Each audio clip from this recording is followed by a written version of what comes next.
Good evening, everyone. Welcome to the February 7th, 2024 Abington Finance Committee meeting. We are continuing our series of meeting with the departments tonight. Our agenda is first to meet with the South Shore Vocational Technical School.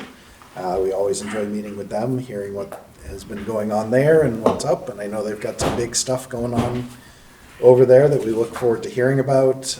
And then we have an agenda item to talk about waste removal. And then our usuals of liaison reports, correspondence, spoiler alert, there's no correspondence, and going over our next meeting and so on and so forth. So we can get right to it. We have Tom Hickey from the South Shore Vocational Technical School. Thank you, Matt. Good evening, everybody. Good evening. Does everyone know Tom? I know everyone, I think everybody's met him. From last year? Yeah, okay.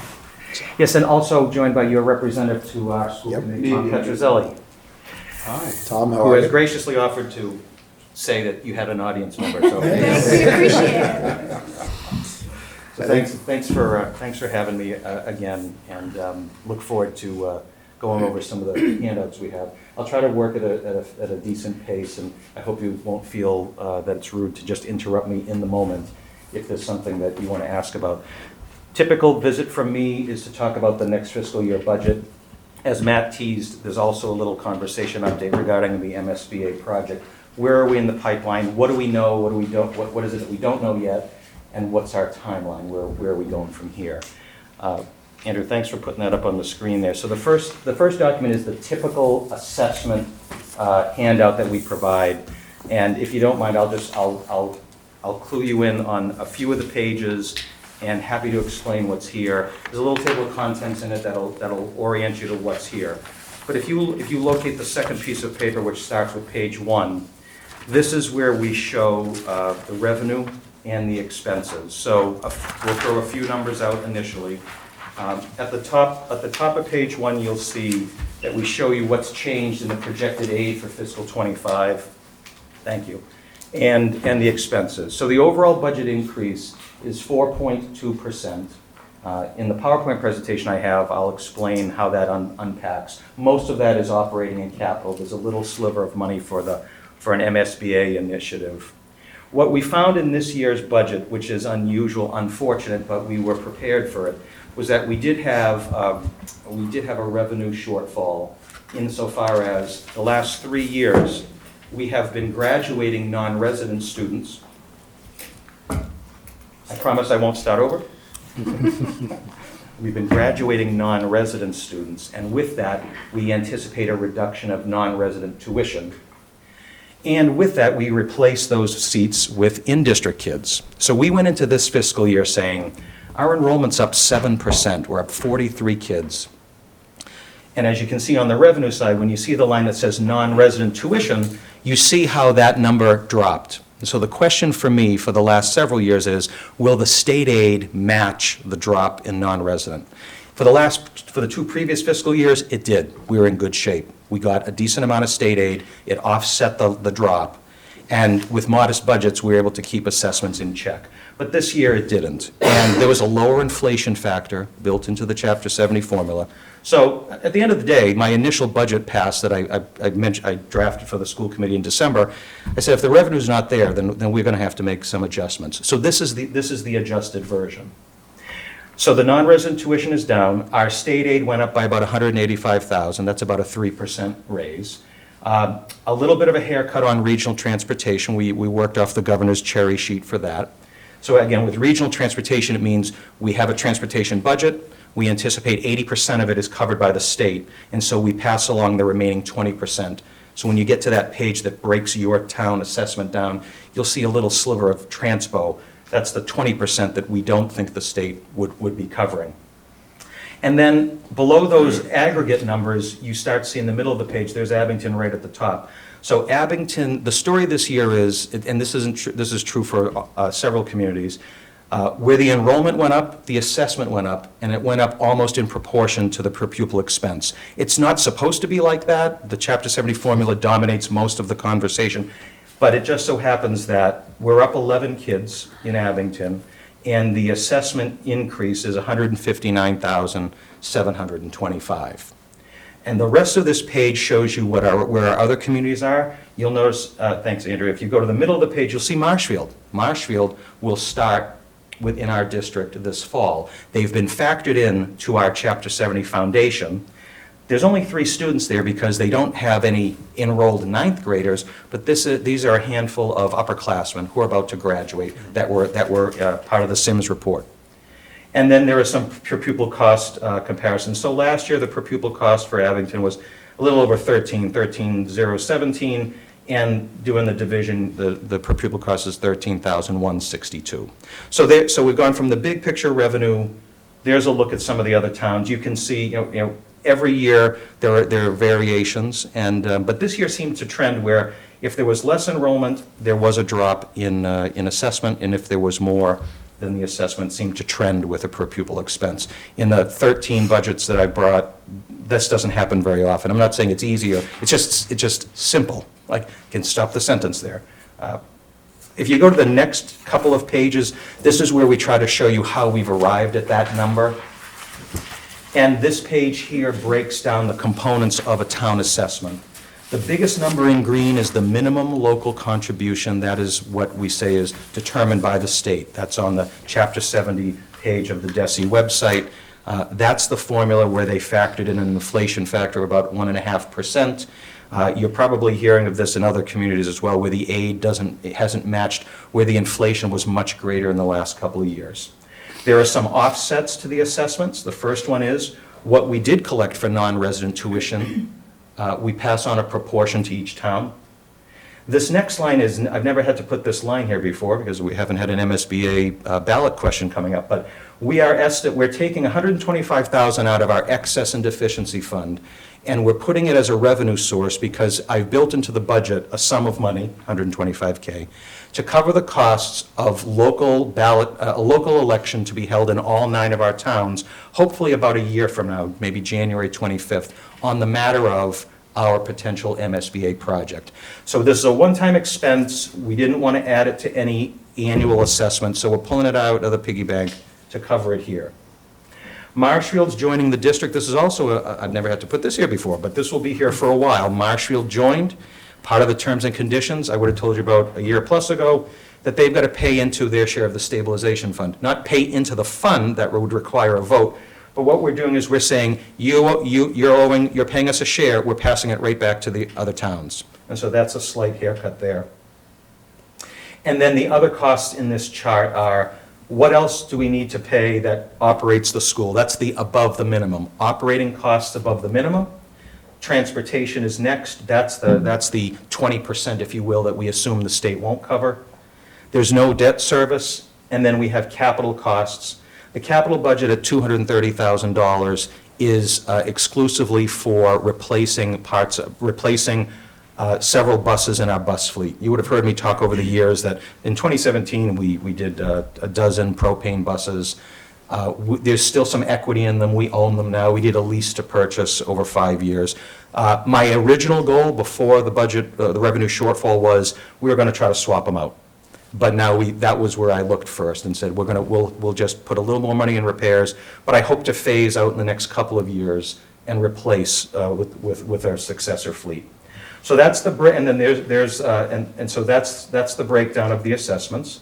And then at the bottom of the slide, you'll see further there's a 1-year look back and whatnot. On the next page, page 3, we try to take it a little bit deeper and tell folks that, okay, so you broke it down, but how did you come up with those smaller numbers that make up the bigger number? And this is where we remind people that this is a combination of, the first part is again, largely driven by the formula, but we also have a regional agreement that says, how do you apportion the costs for stuff that the state doesn't cover in their foundation budget? And the answer is, we use October 1 reports. So this is where it's not about a complicated formula and a town's ability to pay, it's the number of children from your town divided by the total kids in the district. So that's how we apportion the operating costs. The next slide is debt service. Now, there's no numbers for debt service, but we're carrying some enrollment numbers, and that's because back in fiscal =21, we did get approval from our communities. We might remember we had a debt authorization article. It was 15 million, we cut it down to 10 million, but then less than a year later, we got invited into MSBA. So the messaging from me, and the committee's on board with this, is, unless there was a dire emergency, we're not spending a local penny if at some point, if we're patient, we can get someone else to pay for it. So that's gone nowhere. I don't see it going anywhere. Knock on wood, there's nothing budgeted. So anything you hear about MSBA from my lips tonight, there's no MSBA cost other than that ballot question that's from the piggy bank. It'll be in fiscal '26, should this project pass, that we would start to see it roll on. Can Chris? you just sort of spell out what MSBA is? I apologize. We'll talk- Massachusetts School Building Authority. Okay. They're the group of people who give us a big grant program, takes many years to follow through on, and there's a reimbursement at the end. Okay. Yeah, they're the ones that get to say, we'll fund that project, and here's the amount that we'll subsidize. And do you know So that that is- percentage yet? Yeah, and I will get to that, Barbara, Okay, yeah. but the answer is yes, we know it unofficially based on our project team doing some number crunching, and it's a big bag of money and not enough at the same time, so I'll definitely get to that. Okay. And then capital is capital at the bottom of that slide is a 3-year rolling average. Whenever we're preparing fiscal '25, school committee's going to vote this in fiscal '24, we do a 3-year look back. And so as an enrollment year goes on and drops off, that's capital. Now, I do want to dwell on this, so in case I run out of gas or I've talked too long, our regional agreement right now says that debt share is fixed from when you authorize it. And what we're working on right now as a district, and would likely be coming to you, the select board, our communities, perhaps for fall of '24, is an amendment to our regional agreement that would have debt be apportioned on a 4-year rolling average. And what we're listening to is some feedback we're getting over, you got a big honking project coming. If our town locks in and our enrollment shifts, it's going to feel pretty stinky to have locked in here and maybe enrollment down here. So we're looking at the concept, just like capital, just a little less volatile, of saying, we'll book in an initial rate. So later on, I'll talk to you about, here's what we're looking at for prices. What would Abington's share be if this happened? But we have a bit of a menu to look at. But what we're ultimately looking to say is, a pay-as-you-go model makes sense, I think, for all communities, but not something that has volatile spikes and valleys.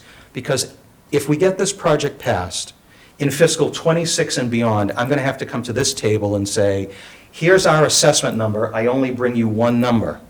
And in that number is going to be a whole bunch of operating stuff, and then the debt. And that still has to be able to, even if it's through a debt exclusion, however it is covered, it still is cost, and I still bring you one number. So we're thinking that, we heard folks, we heard that feedback, so it's not something for Springtown meeting, but it's definitely something that we would put in, we would ask for our town's feedback over the next few months, and then bring something in the fall, which would precede a ballot question in early '25. I have a question, but it's Barbara. one thing.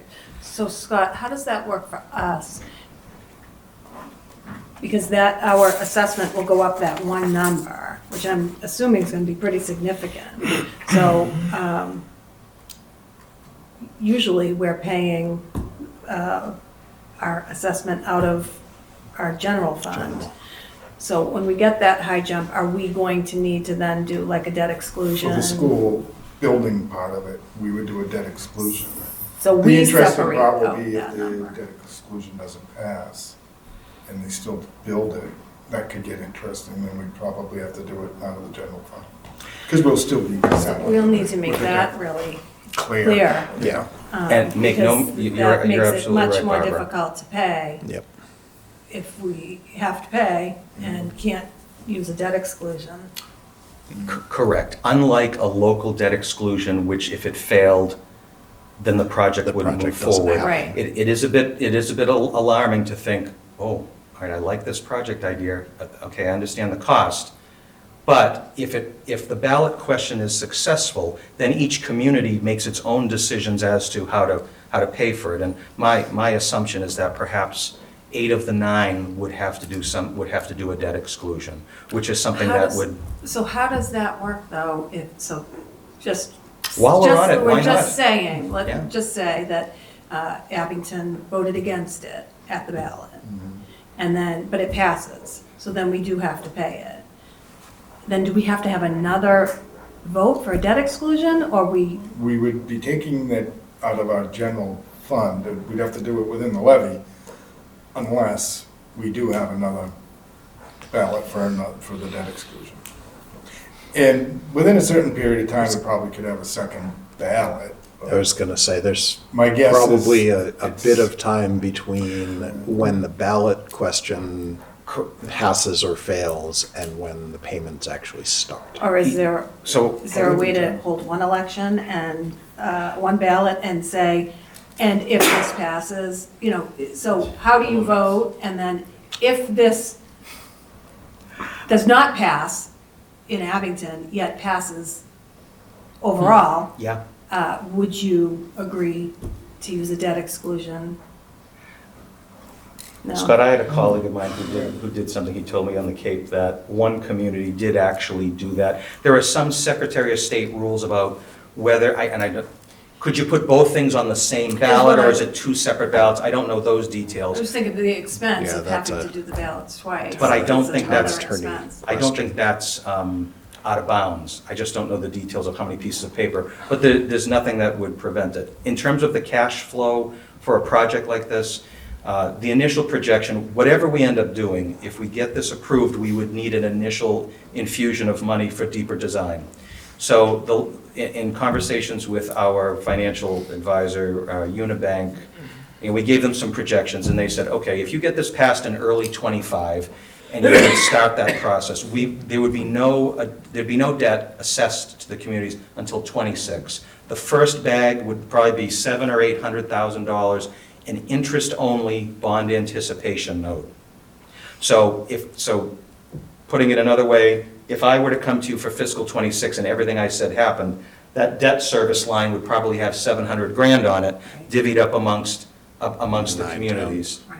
And then we would start to roll on a bond of about 60% of the project in fiscal '27, another 30%, and that fiscal '27 bond would be that bond anticipation note of about $20 million, and then whatever that is for 60%. In fiscal '28, another 30%, and then fiscal '29, they would project a mop-up of about 10%. So it would be, so if you were tracking this from a level principal point of view, and you were watching the share, it would, if it was level principal, it would start small in '26, relatively speaking, and it would peak in '29 if we're doing level principal, and then it would, and then it would decline from there. That's the current model that they've given us. So, but what we are trying to do, a bit cart before horse, but I think we have to, is to put out information that takes this, what a lovely picture of a school you're showing me, and numbers that end in millions, and bring it down to the average assessed home value now. Even though we're not sure, in 2 weeks, we're hoping to make a decision on a design and an enrollment. But we are, and I speak personally saying I really would want to hear feedback on whether it's just, I have no opinion on the design, just tell me what it's going to cost, and I'll give you my opinion on that. But that's important for people to understand that it still could vary. And the project team says very clearly, please tell them, it's for comparison purposes only. That little small print at the bottom of the commercial, right? It could cause this, don't take it if you do that.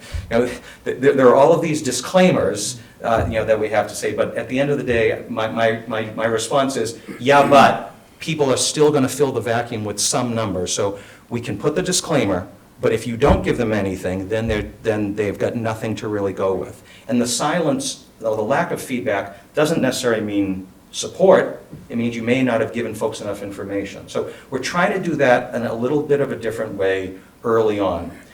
The project team also says, and I'm sure it was true for the school here, that through the schematic design phase, that's when you'll start to see a more accurate number scrubbed down.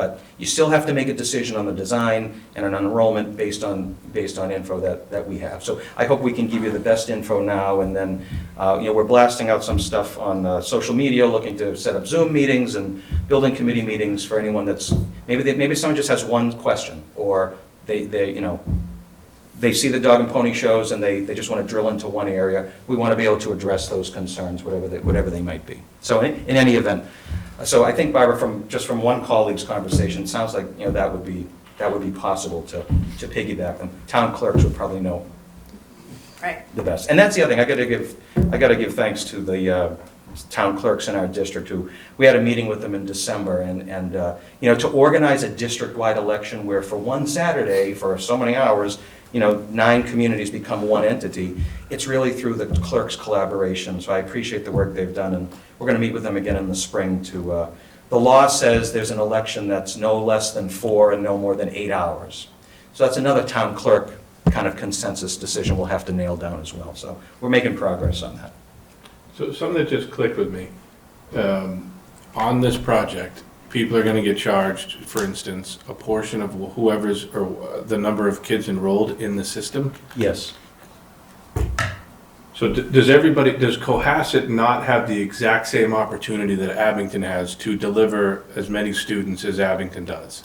It's the seats, Greg, are apportioned by 8th grade population, but every community starts with an initial allotment.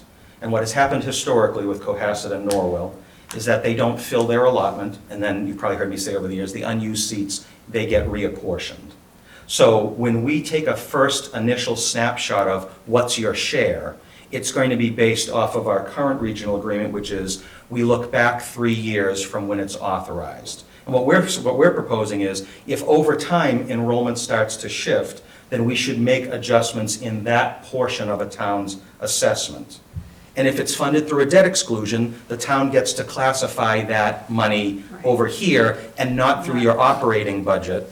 Cohasset might be an example of a community that doesn't go the route of a debt exclusion because they might have the capacity under the levy limit to add that portion of within their budget, yeah. So in any event, I'm sorry, Matt. I was just going to say, to Greg's question, each town has a initial number that's based on population, like That's 8th grade population. an initial number of seats. Of what they're offered, the ability to. Yep, that's fill. exactly right. So Cohasset's, like, percentage-wise, based on size of town, number of students in their system, they have the ability to send far more students than they actually send. Correct. We would not have such, and I don't say lopsided in a bad way, I'm glad we can No. meet excess demand. But Abington, Rockland, and Whitman, and to a lesser extent Hanson, but Abington, Rockland, and Whitman historically would fill 10, 15, 20 extra seats a year. What we've seen change, and I appreciate you drilling into it a bit, Hanover and Situate, while these numbers on the screen right now don't show it, Hanover's enrollment has doubled over Hanover's 4 has years. They've gone from gone up 40 to 80 significantly. students. So I'm starting to look at Hanover and Situate as communities that are likely to fill their allotment. Now, when you factor in Marshfield, Marshfield is now our largest community, our largest 8th grade population. So we will see some of those numbers that I mentioned, Greg. Every town takes a bit of a haircut, because for the next 4 years, I mean, if we ribbon cut on this in 2028, that would be lovely.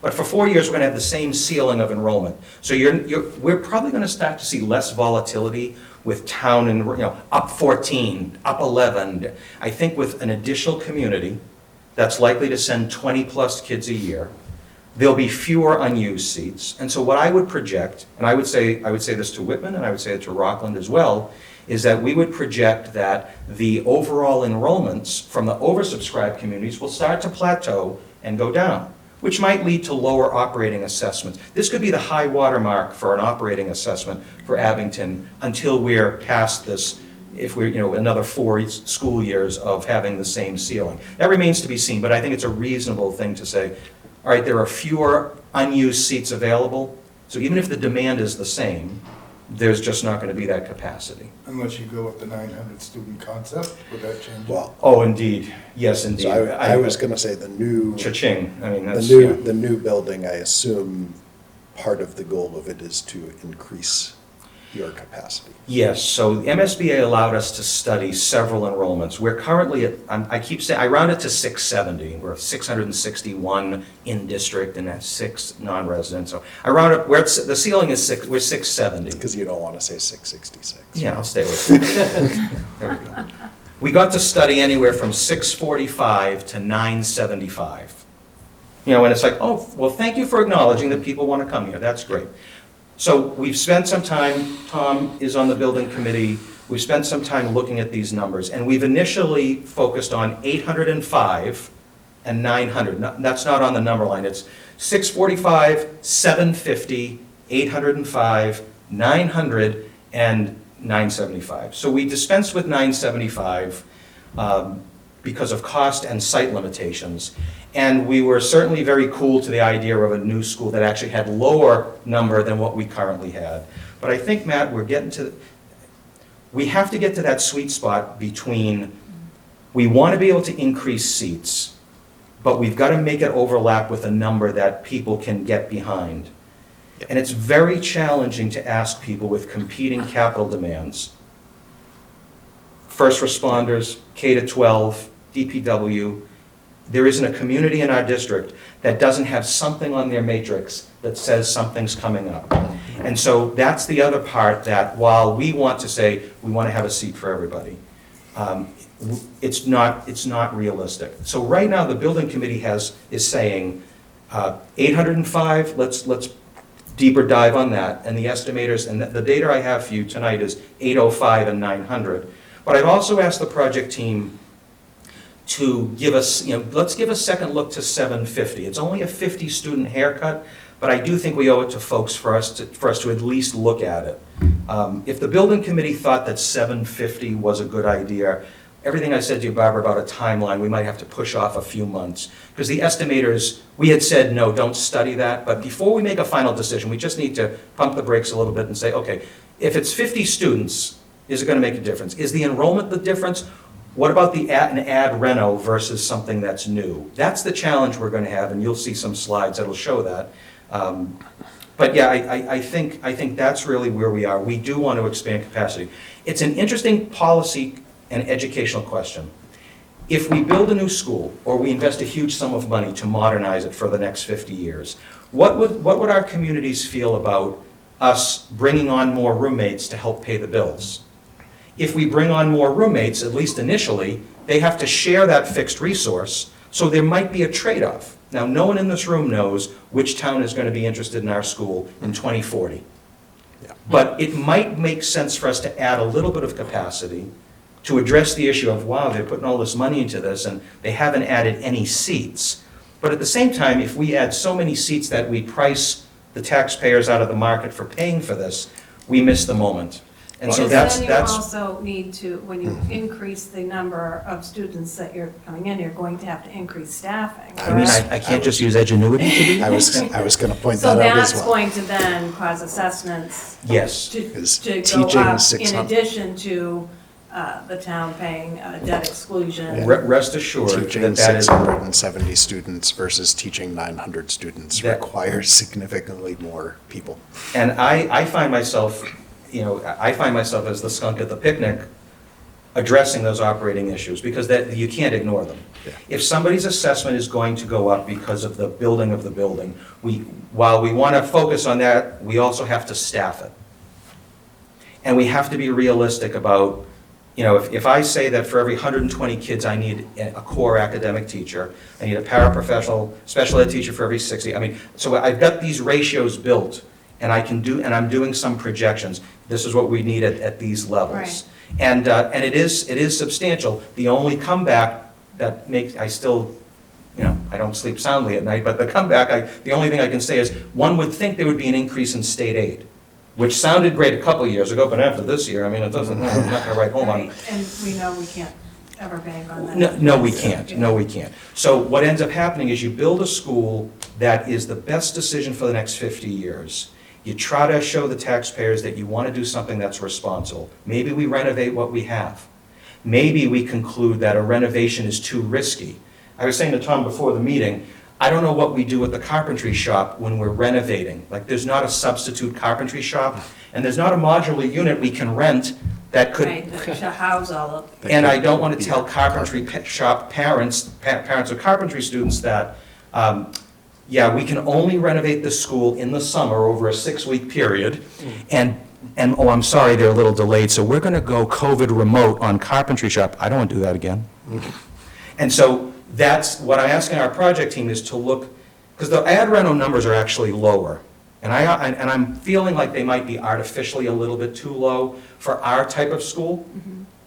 And so I want us to factor that in. And it's not just about the inconvenience of my kids learning math in a modular classroom. That's not my concern. It's more about the, how are we renovating something while there's full occupancy and we have shops?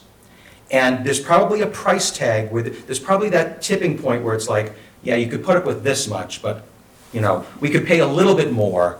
So that's what I'm asking them to, over the next 2 weeks, I'm asking them to comment to the building committee, so we get a full understanding that if we do end up picking something that isn't the lowest, what appears to be the lowest local expense, people understand why, and that we've given it some thought.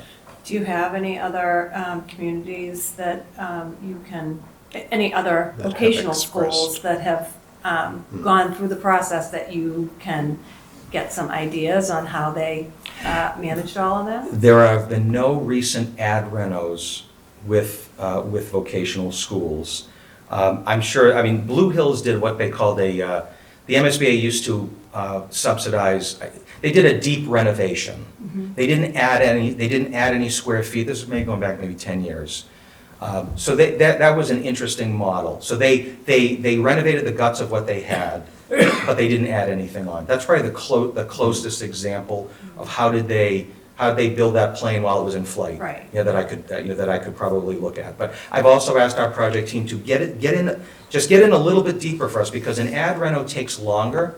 There's more cost escalation that has to be factored in, and there's more risk involved when you open up that 1962 wall. Right. And while I think that carries some weight with me, like, okay, I get that. Again, there's a ceiling to that, like, is every wall gonna have a problem?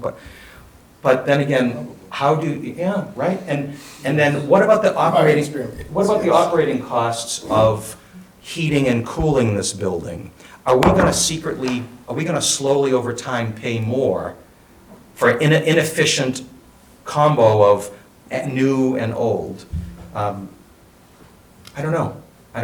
But we'll be as educated as we can be. We've got to make a call by February 22nd, because we have a deadline of February 29th. Thank you, leap year, to turn in this All right. report to MSBA.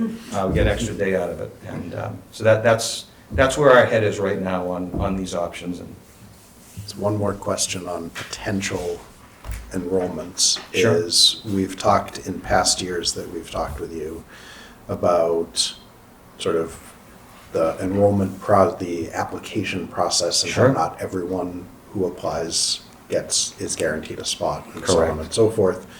I assume that part of what you're looking at looking towards the potential size of the new building is what applications have looked like over the past however many years, and what would be supported by the towns around. 805 students would help to address our historic waiting list slightly, and it would take into account the addition of the town of Marshfield. I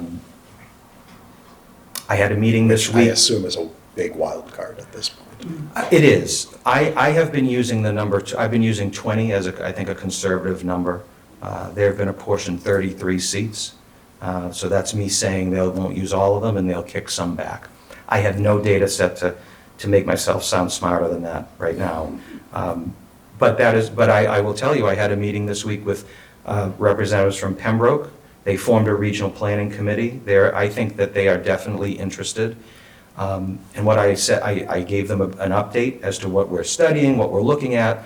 I talked about the regional agreement, possible changes. If we were, just like I would have come to you for Marshfield, the same process would apply. I think we blazed a good trail with the Marshfield model of, you know, it would be so much easier right now if I could say, and Marshfield's coming in and it's going to be a, what I can say is this: if Marshfield sends us 20 students a year for the next 4 years, there'll be about 12% of the building. So any numbers that you ever see that I give you with Abington or any other town you look at, and as a Hanson resident, I look at Hanson, I would point to the number and say, okay, if that thing he said about Marshfield holds true, these numbers would be reduced by 12%. Now that's, if it's fixed, right? It may change over time. But that's the point about bringing in another, expanding the region to share the costs. And the question, again, to take it one step further, Matt, is if we're in a position to come to our community saying another community wants to join, they're going to pay their fair share of these debt costs. There's going to be that push-pull of what's that going to do to seats? What's that going to do to help taxpayer relief at our, and to me, I think a larger region in the short term makes more sense. But that's just me talking. That's not my call, but we're at least, I appreciate that the school committee's willingness to pursue this, because we know that we have communities around. So it's getting to that point of, if you have, like, I said to Pembroke, if we don't get an expansion and we don't increase the number of seats, I don't know if the recommendation would be to add another community, given we still have that 670 student ceiling. We might see some pushback that the number of seats has declined too much. We just brought in 2 new communities with sizable interest. And where we went from, we were sending 30 kids a year, now we're down to our allotment, now we took a little haircut. Then you might get that as well. But we take it one step at a time. And so for now, Pembroke's an interesting thought over here. But, and there are some good folks there that are studying it, also looking at the cost impact. So it's a very interesting confluence of potential options. Cost saving by sharing resources. Let's make the best resource we can for the next 50 years. And if the MSBA reimbursement rate isn't super great, and for Voc schools it generally isn't, because we are reimbursed at the same rate as a regular high school. They don't have any other factors that they add on for square foot costs. And so when you compare actual reimbursement rates, they're lower. So to me, unless there's a third-party bag of money from somewhere else, or whether we can ask the MSBA to reconsider how they do their reimbursement calculations, then the only other way to help at the local level is to expand the region. So there'll be more on that. I know that's not really, probably wasn't necessary deep dive tonight, but that's on the horizon, at least.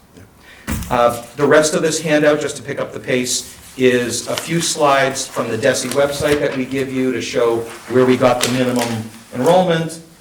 The page on the screen now is just a high-level breakdown of the budget, where the numbers are going to get to the overall budget amount. And then on... How many teachers is it? We have 72 teachers, and about that same, maybe 60 or so support.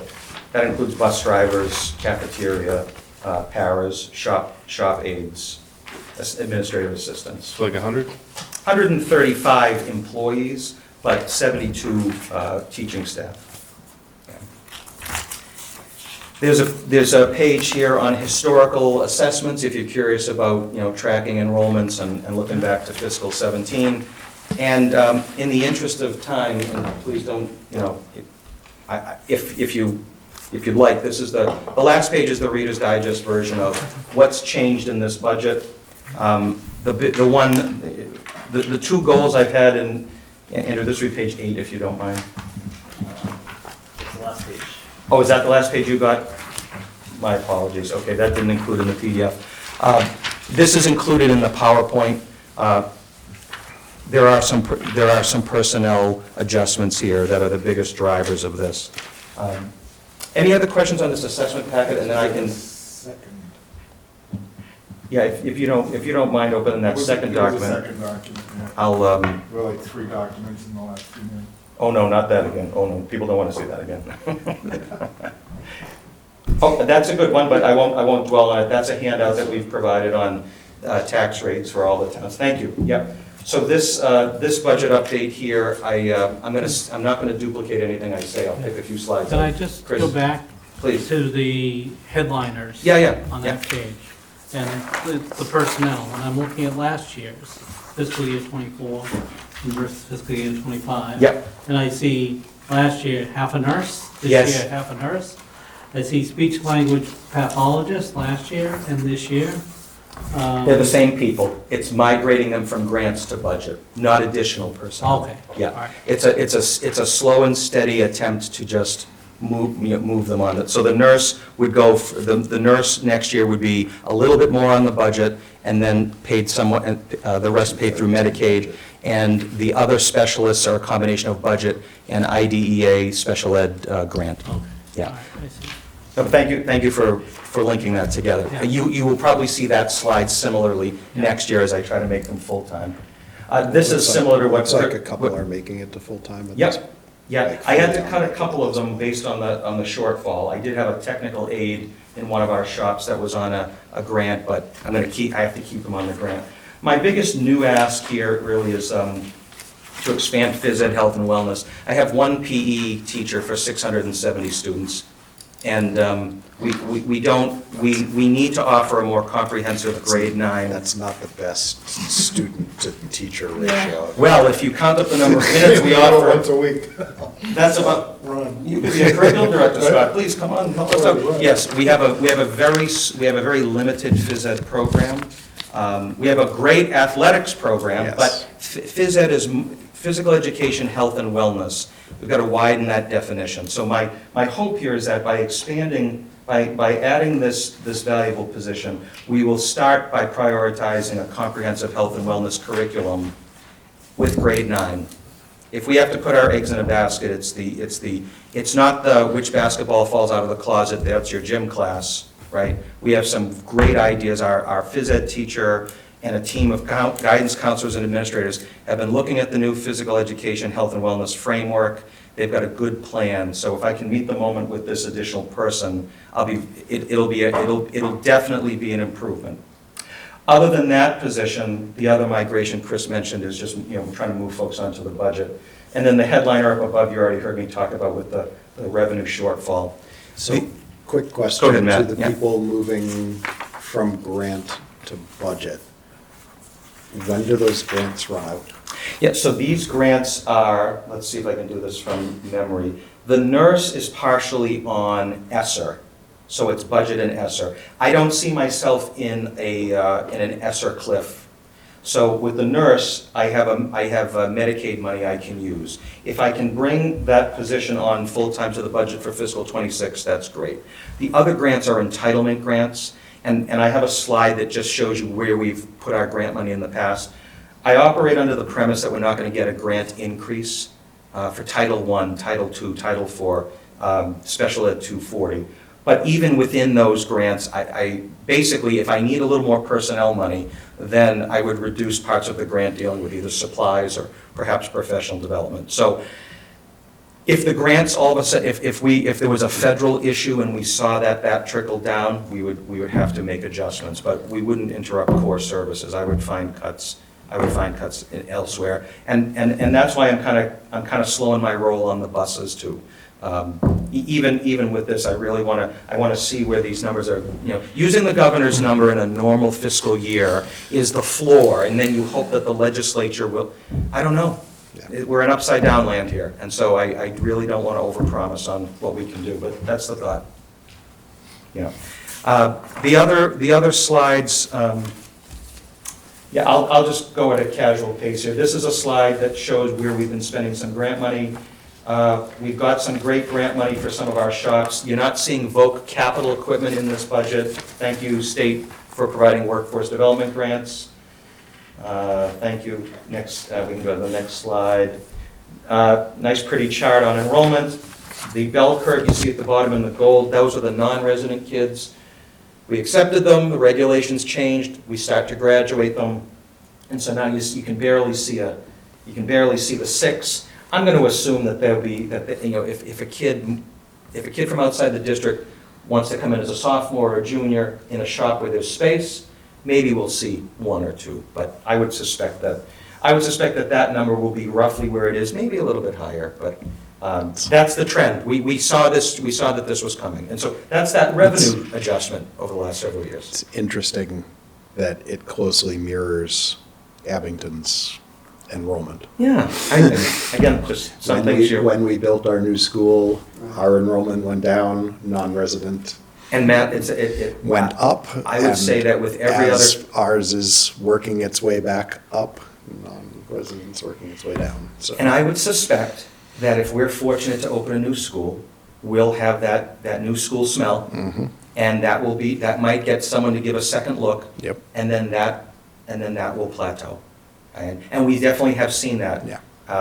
Whether Whitman-Hanson or Hanover, yeah, that I was gonna happens. say Marshfield, but their first year, Yeah, their school's a while ago, right, so. that's been open for a bit. Yeah. So that's the aggregate enrollment. The next page shows you the breakdown. So here are here's this volatility of pluses and minuses, right?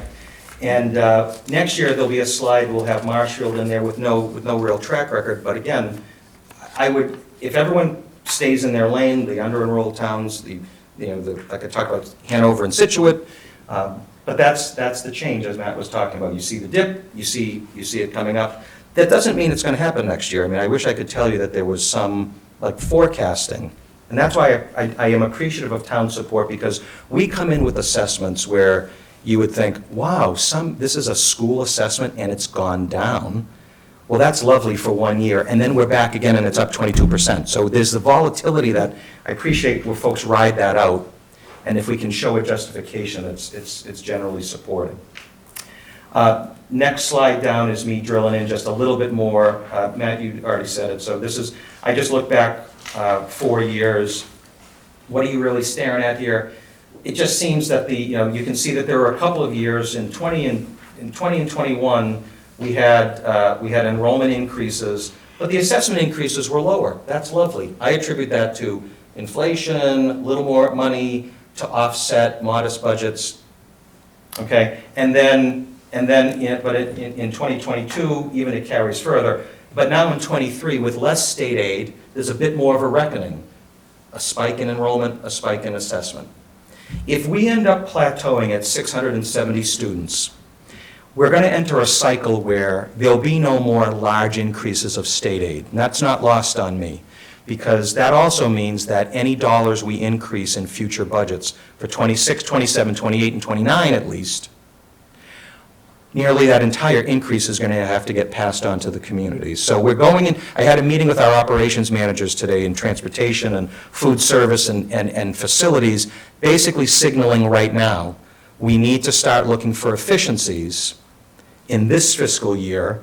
If we are successful with this budget, that's great, but we have to assume that those discretionary dollars are going to be called into question if we are going to see flat state aid. Now, maybe we won't, maybe things will be different, but I'm going in with the premise that we're entering a 4-year cycle of limited state aid, control for costs as best we can in the next 4 fiscal years.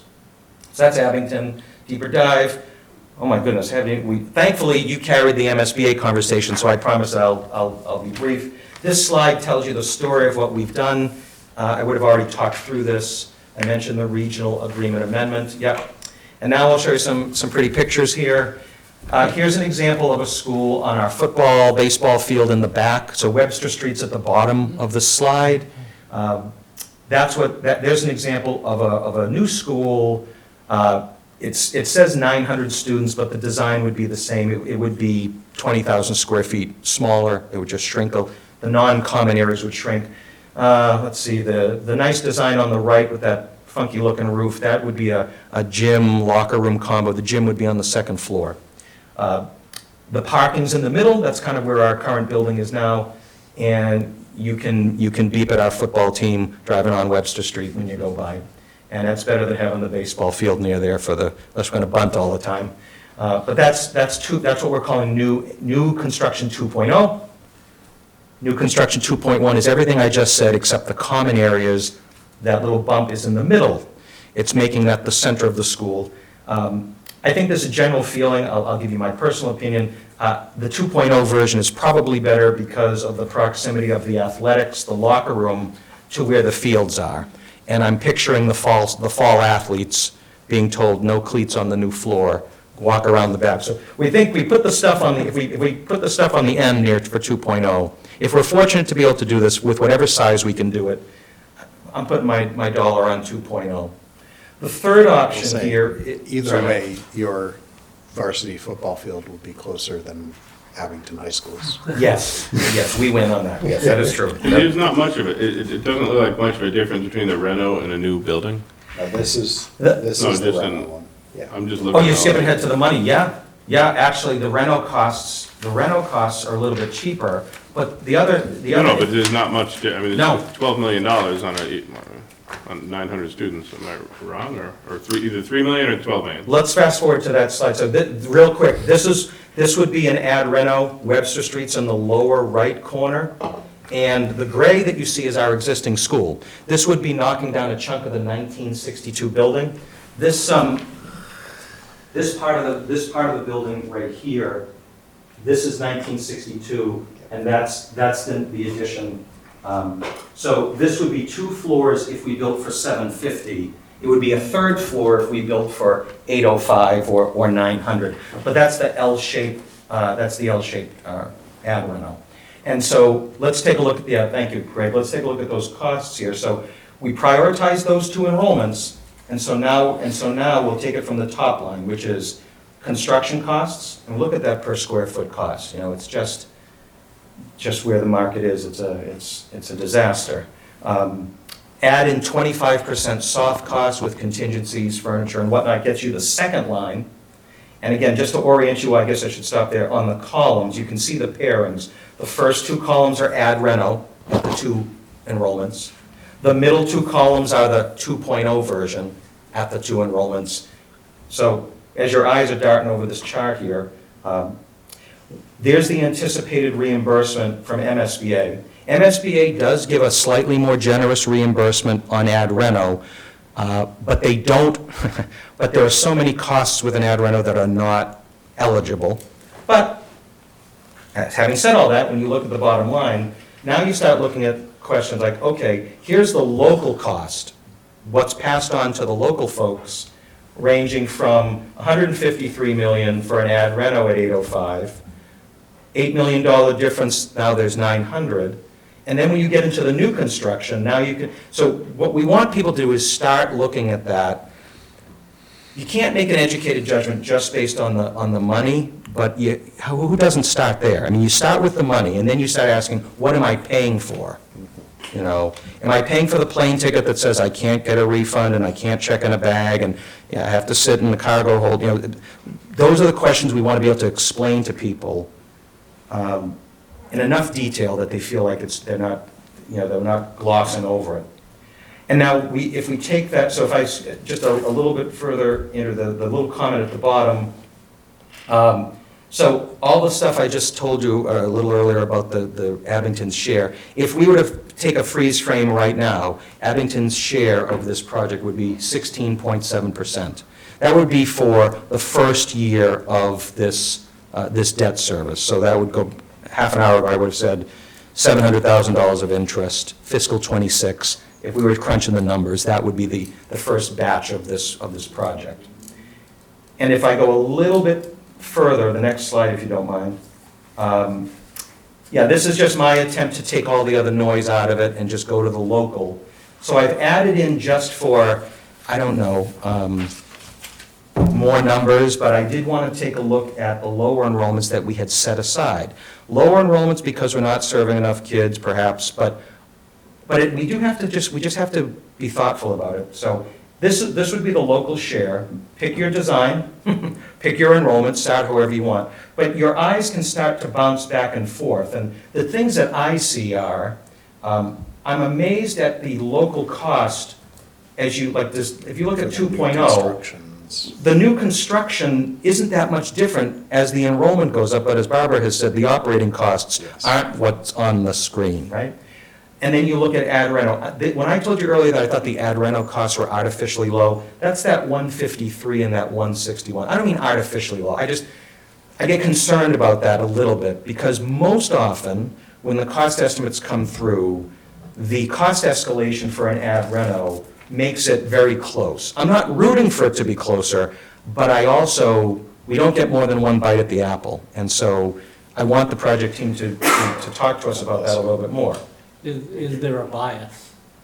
Does the project team or, the skeptic in me says, the bias of the project team would be they want a new school. I would, And might tilt the numbers sort of contrary to what you say they're showing here. But I had a conversation with the project team today, Chris, about that. yeah, And I said, the numbers are what they are. You have to explain to the building committee and to anyone who's listening, is it really apples to apples? Explain how there's that there's a gap. Explain how there's a gap between the ad reno 750 and 55 students later, it jumps up to 153. I'm not saying someone's made a mistake, but it's just kind of a buyer beware. Why is it, Chris asked a great question, so, option 2.0, new students, 805 students. Yep. $920 square foot. 900 students, $881. Why wouldn't it be whatever number it is, the square footage? If you go, again, I only have house stuff under my belt, but like, if you go to build a house and you add square footage on the house, the square footage of what you're paying per square foot stays the same, roughly. Some of those are pretty big jumps. Yeah. Yeah. Is that something that like people are just, again, I know nothing about it, are they like just throwing numbers out, or is it, because that's a big jump to, the square footage cost of building something should be pretty. You would think so. I can get an answer for you, Greg. I don't have an Unless answer. I don't know, you might know better because you've done these projects, but like I thought building square footage kind of was pretty. There's a difference in the building type So- of square footage depending on What what it is. is going into Like, that you know, The with design- our DPW, the garage square footage for where you're storing vehicles, significantly different than the cost per square foot for where we're housing office space or people are sleeping. So if you're saying or- that if there's So- no office space, it's good that the square footage will go up in a specific, drawing or whatever, okay. So Greg, as an example, if you're putting a renovation onto your house and you're looking at the cost per square foot of adding 3 bedrooms versus adding 3 kitchens, there's gonna be a significant difference, even if it's the same number of square feet, because you're adding a lot more into them. I'm guessing that in this case, like the drop in square footage between like 805 and 900 is because you're. It's two different designs, maybe that's part of it. Well, I mean, each of the designs drops from the 805 to the 900, and I'm guessing it's because most of what's added between to house the 900 versus the 805 It's 20,000 square foot is sort of difference. less full space. Yes, and it's probably cheap, that, the cost drops, they're able to add more. Yeah. That's probably the factor, yeah. So but the That would be ad my reno guess. is going up, its rate of change is faster than the Yeah. new building. Yes, And Yes. that's what stands out to Yeah, me. it's is When I look at curious. 750, I say, oh, ad reno, that looks like, maybe that's a really good option. Yeah. But then I look at 805, and we're getting kind of close, and then at 900, What I don't for an want extra to, 15 million, you get a new school. what I don't want to do is say anything, and if, please throw something at me if you hear someone Yeah. from our team say, for the cost of a cup of coffee a day. Just throw something, you don't have to apologize. But it's not wrong, I don't think it's irresponsible No, to I say wasn't, that, yeah. because there is that tipping point to say, is it short-sighted? Yeah. We need support of our communities. We need to know where that sweet spot is. We need, because we don't have a major constituency in any one community, we need people to know that we're looking at this diligently. And struggling with, we'll get more information, but this is, in real time, this is where we are right now. Yeah. Yeah, and I mean, looking at it from a resident of one of the communities, looking and saying, say, for example, for the 2.0 design, say you could build a brand-new school that would house 750 students Or for $5 million more, you could house another, what is that, 20% more students, like another 150 students? I That- expect to that get both seems- conversations, That yes. seems like something that is good stewardship of that money. Yeah. And, Except then. But then, to our earlier conversation, you do have to add support staffing, Because we're going from six hundred and administration. seventy to 805, if you look Correct. at that. Or So you're- 900. So then your So. assessment, So what I would need to yearly- do the is yearly added costs would flexibility to definitely add another increase. partner But community? that was what I was gonna say, is if you're looking to add Pembroke and you're talking about 645 or 750, you might not be looking to add Pembroke. But if you're looking at 805 or 900, your ability to add a Pembroke, or as an example. I would need to show, Increases. I would need to show our communities that if we went with a larger number, there'd be no guarantee, but we could certainly try to signal, as Marty was saying, there's the potential to expand the region. Yeah. So to show what the difference is at the local level between these costs, and then say, what we're hoping to do with this new project is to add a veterinary science program and a plumbing program. That's great, that's just solid, increased options for kids. And we'll do that in whatever we end up designing here, that's definitely part of the plan. It does provide more flexibility. We just need to make sure that we're not sending a message that we're building something bigger than we know what to use the space for. But I think, Matt, you're right in saying that that's what the building committee has to look at. Those numbers are pretty darn close. How do we walk away from something? But if people are falling out of their chair at 171, then 174 and 176 don't matter.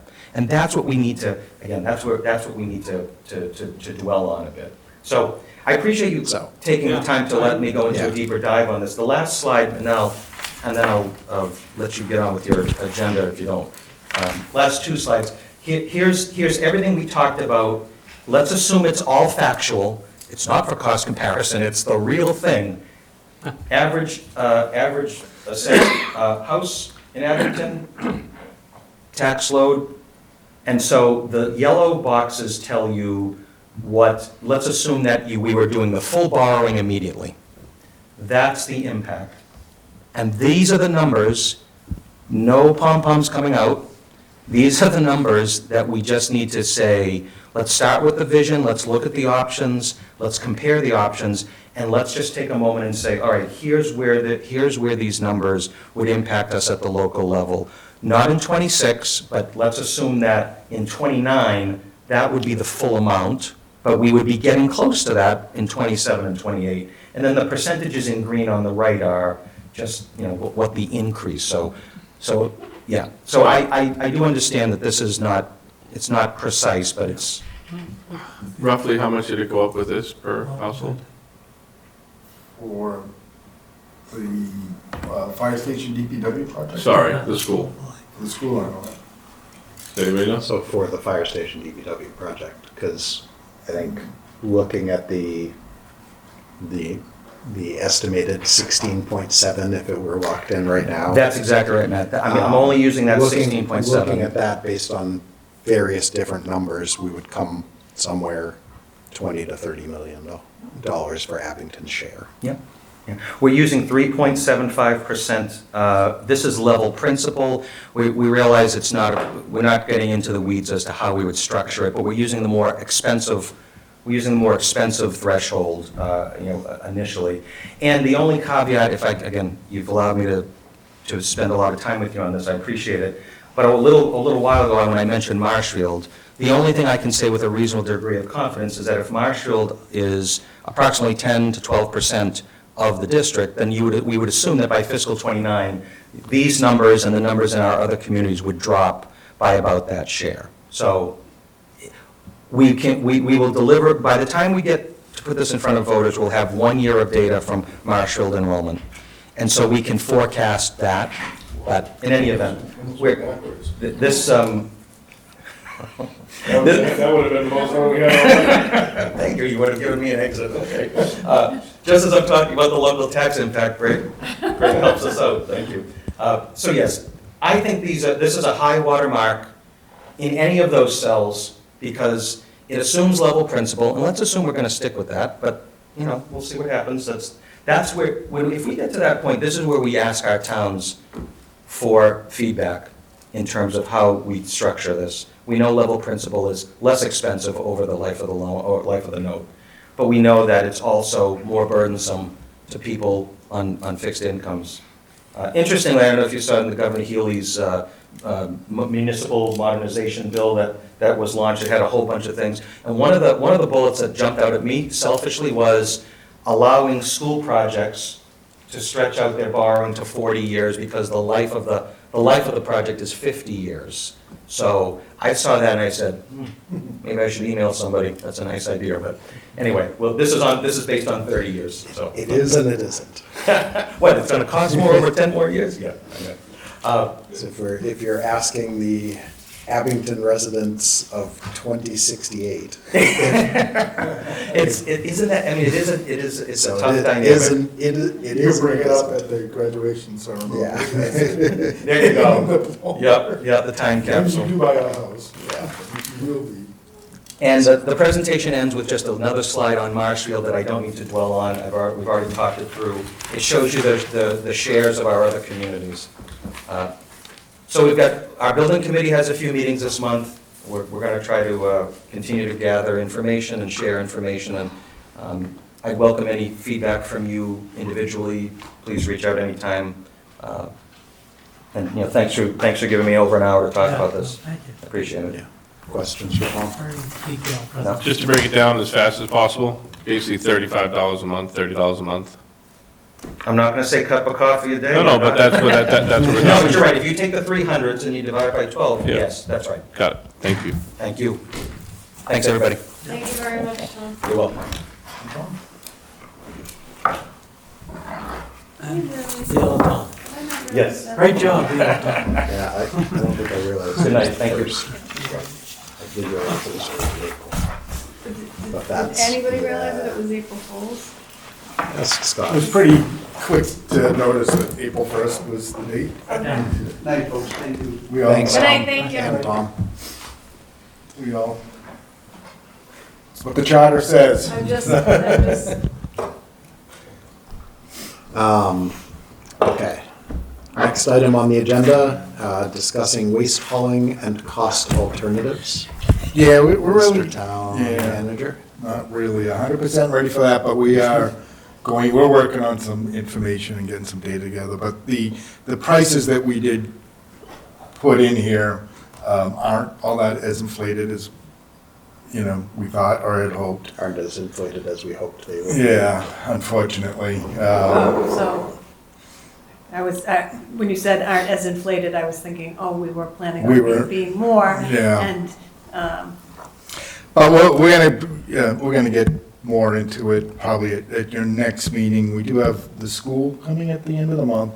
So, the cherry sheet numbers were abysmal, to put it mildly. I think the school was expecting, and we were also hoping that the Chapter 70 would have been significantly better than what it is. We are well over $2 million in the deficit right now with what has been presented to you, which, as you know, had a lot A of lot of wish lists. wish list items, and I don't like to use the term wish list because these are items that our department heads feel are necessary. Was it new programming? Hope list. Yeah, I think it's what they feel is what they need to get, to deliver the services that they need to, that everybody's expecting. Certainly, the DPW has been coming to us every year that I've been here saying that they need more staffing, and, we just haven't been able to do it. So we have met with the police, fire, DPW, the schools. We've told them it's time to revisit everything. We're meeting again tomorrow with the schools. Their initial ask, again, I think they were anticipating a much better Chapter 70 allocation. That didn't happen.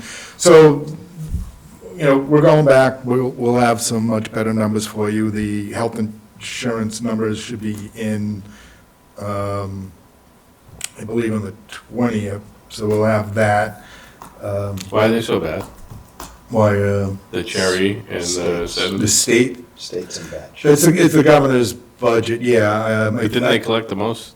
Well, their collections they weren't hitting their revenue projections that they had hoped, but they also probably had rather inflated revenue projections after having a couple of really good years. They're pretty flush in their rainy day fund. I think they've got probably $8 billion there. We're hoping that as we go through with the House bill and the Senate, that they come up with something better, but as Tom had sort of indicated, we're not expecting it. It just doesn't look like it's happening. We do have our representative Sullivan, and Senator Keenan will be at the meeting next Monday to give what sort of update they can to the selectmen. And we'll push that, we expected and hoped for more aid. It was kind of surprising because the governor did indicate that she was going to fund Chapter 70 and with a fairly good increase, and we actually got a decrease percentage-wise. And certainly the same thing with unrestricted. I think our assessments also weren't favorable. So it was, it is what it is. We have the numbers now, and now it's time to, go in really make our adjustments. So we will have that for you on the 28th when we meet with the school. Even on the assessments, like, right, we have more people living here. How would that go down? Well, Paying some of higher the assessments go up, valuations. so our assessments of what we're paying for different services, or with our charter school? Yeah, so the assessments that we pay is mostly charter school tuition. We have a charter school? We don't, We- so yeah. Students. we send students to Charles.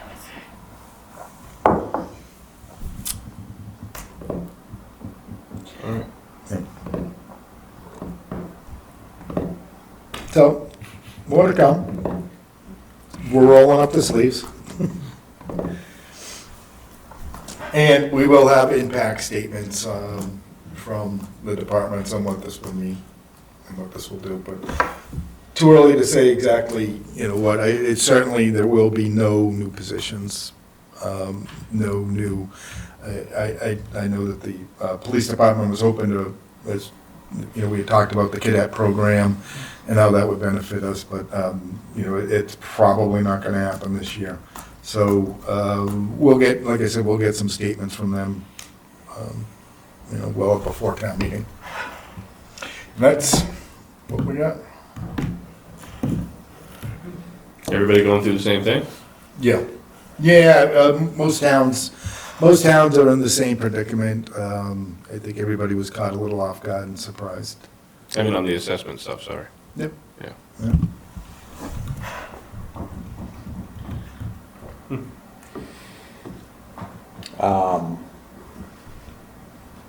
Questions for Scott? No, actually, I was trying, I was gonna print out the cherry sheets for you, but to top it all off, the DLS site was down today for the cherry sheets. I don't know if you tried getting on there, but, I can just pull it up right now. yeah.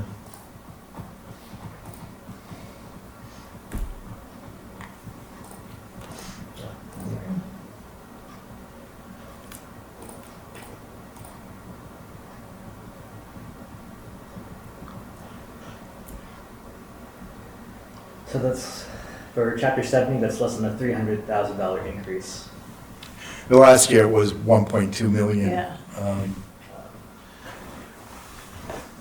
And that was 1.2 million, not including, That was just chapter 70 last year, we got an increase of, which was great, and we certainly appreciate it, but unfortunately, So overall, What was that, Chris?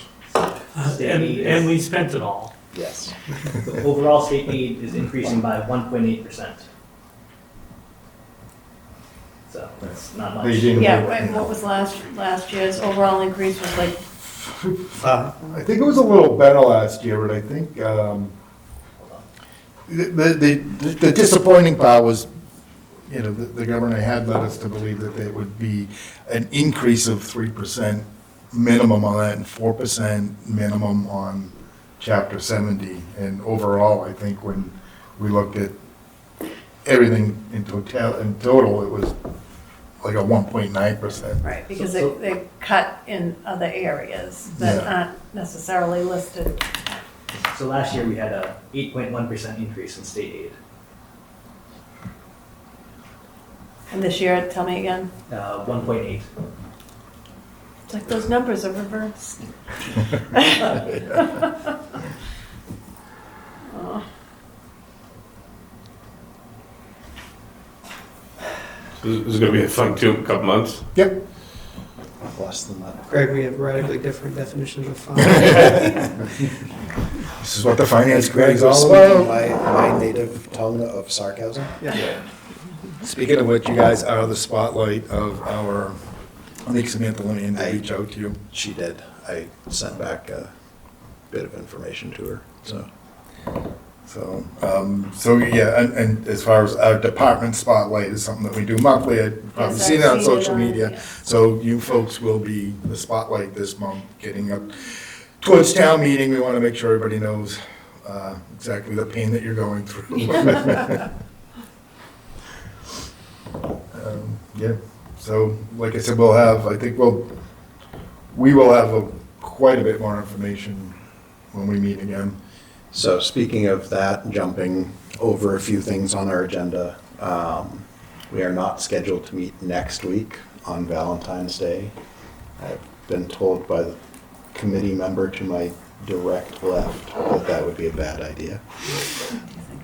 The week after that, we're also not meeting for school vacation week. So our next meeting will be on the 28th. We will have the Abington School Department with us, which is never a short meeting. Yeah. No, we have plenty to talk about. Sounds like it's not going to be an easy meeting. So, And we do also, we have to schedule still CPA. They did reach out, so, I did see an email today from the Plymouth County Mosquito Control. yes, our assessment for Plymouth County Mosquito. It said something about them uploading it, and there weren't any attachments or anything to the email that I got, so I don't know if you have. It wasn't a Google Doc. I don't know if you have the number, I don't know if do. you have the numbers or what, but apparently they.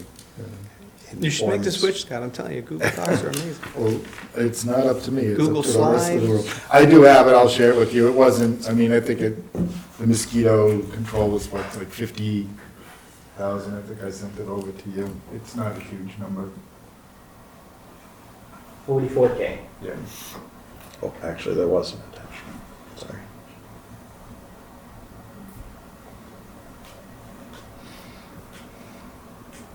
But it is good to know that anybody can call Plymouth County Mosquito Control and have them spray your backyard. Hey, Marty. That is 100% true. And they will, well, I don't know if they're doing it anymore, they used to come pick up tires. Did they really? Been out of the game for a couple of years now, so check with them. The public health game. I wonder if they spray your backyard as much as they'll do the wooded area adjacent to your yard. They don't actually come in your yard, they just basically buzz the street Yeah. at a very specific time of day when mosquitoes are most active. Which is Very really early early in in the the morning. Yeah. I mean, mosquitoes are also very active in the evening, but Yes. They've come to my house like so early in the morning. I'm like, wow, that is unbelievable. These guys are even awake. yeah. Like 3 o'clock in the morning. Why are you awake? Well, because there's a guy. Because there's a mosquito guy out guy. there spraying. There's a guy who looks like Ghostbusters in my backyard. You know what I mean? I was down at Marco Island when I was probably like 16. Fell asleep on the balcony. We were on the 20th floor. And the airplane went by. I think it was lower than me. And he was spraying. I mean, every Gen Xer has that story of running behind the mosquito truck in the Yeah, or street. trying to ran get in the into house and shut the windows Yeah. before the truck came through. Right. So 28th, we'll go over schools. We'll get an update on where things stand with the budget. Where are we at in the process of gathering warrant articles, closing the warrant, et cetera? Warrant will be closed Monday. So everything, we have everybody's capital requests, we'll start putting everything together. At this point so far, I've not received any citizens petitions, so that's, but there's still time. We'll see. So we'll go over in that, where we stand, what's in the warrant. Yep. Right. After that, we will meet probably weekly to Yeah, well, I think we still have, prepare up until, what was the date that we have to have our recommendations in? Well, town meeting's April 1st. Yeah, work there's a backwards couple, from there. I have it on my desk calendar, but I think it's like March So you don't want to meet next week? 22nd, No, I'm not maybe, or meeting the next week. 21st. You would have to have the vote by then, so probably on, So your March meeting on the 20th. To be 20th. home yeah. on So our Wednesdays, and then meetings you don't meet 6th, 13th, and 20th, go over. That's not a lot of time.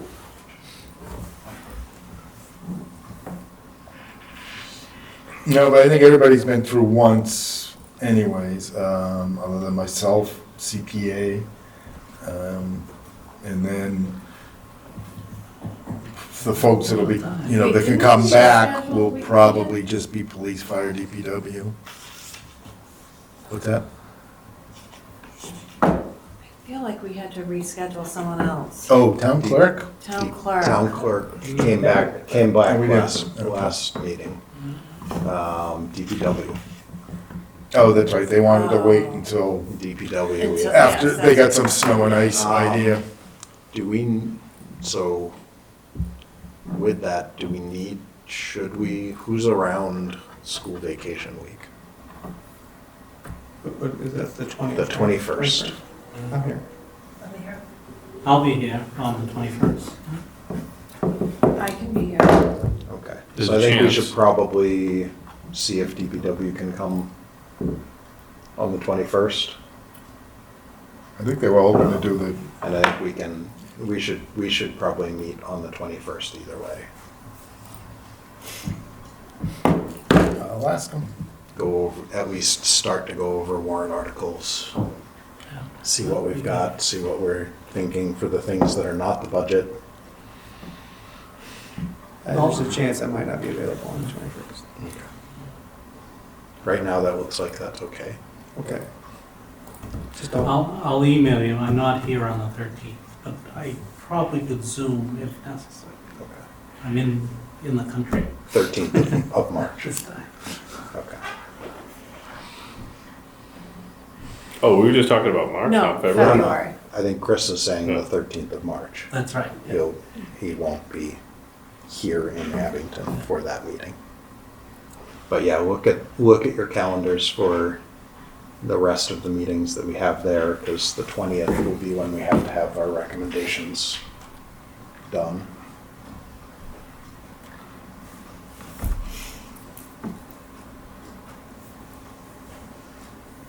Yeah, really, the warrant,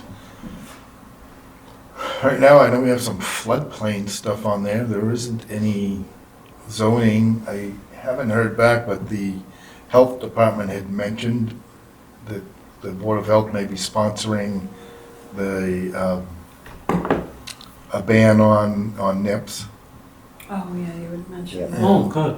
but I haven't gotten anything from them yet, so I'm not sure. Is the ban selling them or allowing them into the town hall? Allowing Because them to be if thrown. Nothing out. bigger than like a nipple. Rockland, Weymouth, and Brockton can still sell them, how effective will that be? What about East My Bridgewater? editorial- That is like a real thing that we're talking about? Really? Yeah. Yeah, and to be quite, I don't know what precipitated it, whether, I just know that it was mentioned to me from the, Help Somebody needs to put agent. a return, 5-cent return on them. No, put more than that. 10 cents. Make them a buck. Make it work. $4 return. I pick up 4 a day on Yeah, my I front hear lawn. you. It's, It is bizarre. I'm sure they're considering all unintended consequences of that. Exactly. Or we could pay for our, what is it called? Not bad. Trash by fining. Couldn't we fine people for this stuff? Couldn't we start some sort of a thing where they go around and, I don't know, maybe let's just say fingerprint them? that's Right, like the, they- is that's Are we just just like the. assuming I just wanna everybody's say in the database? Well, I just want to say too, there's a cost associated with that, the same as the towns that are collecting the dog feces and doing DNA testing. Greg So- likes to go squirrel hunting with a bazooka. I'm just saying, if you really wanted to stop. There already is a fine for it. It's called littering. Yeah. It's a But I don't significant. think that's really, I don't think that's really There's no enforced, is it? enforcement. I don't think there's any That's why I have to see enforcement somebody do whatsoever. it. I think if I- some of I the don't things know are how you enforced that work are it. currently already there, you may have a little bit of a different.